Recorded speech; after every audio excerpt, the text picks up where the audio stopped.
Sometimes you don't need words to share the love of Christ with someone else.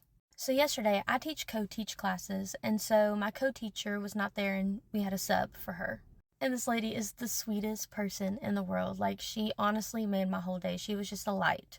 And so we had a bunch of classes together because I teach 4 co-teach classes with my co-teacher. And so she was with me for all of them. And we were playing Christmas music for the students because they wanted Christmas music. It's finally November.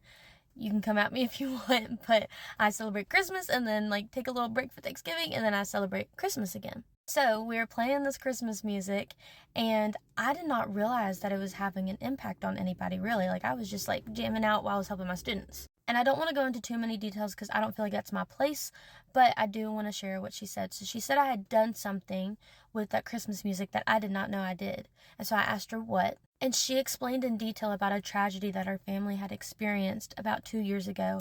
And I don't want to go into detail about that, but that she did not celebrate Christmas last year because of how she felt around Christmas due to that tragedy.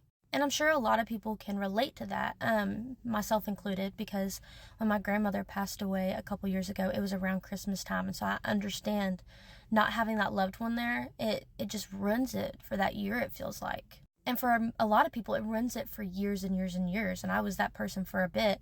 And so I completely understood what she was saying. But it was what she said next that just melted my heart. So she said that she originally wanted to just step out of the classroom when I was playing the music. She didn't want to be around it. But then after seeing just my joy with the songs and after being around and listening to it, she finally started getting in the Christmas spirit. And she felt uplifted and just felt joy and peace. I'm gonna cry. And as she said this, her eyes started welling up with tears, and I just gave her a big hug, and we talked a little bit about it. And it just reminded me, that there are so many different ways that we can spread the gospel and spread God's love. Yes, we 1000% must go out and evangelize and speak the truth to other people. But then there are certain circumstances, like what I find myself in every day in public school, where I can't speak about my faith openly.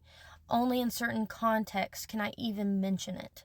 It almost feels like I'm muzzled at times. My hands are tied, and I've wondered for years if this is even the place where I need to be, because I feel like I can't reach who I need to reach sometimes. Because as you guys know, I'm very, very open about my faith, and I love talking about it, and I don't want to feel like I can't.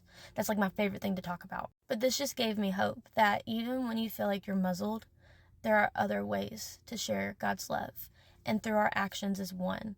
And so I hope that this encourages you to be the light in other people's lives.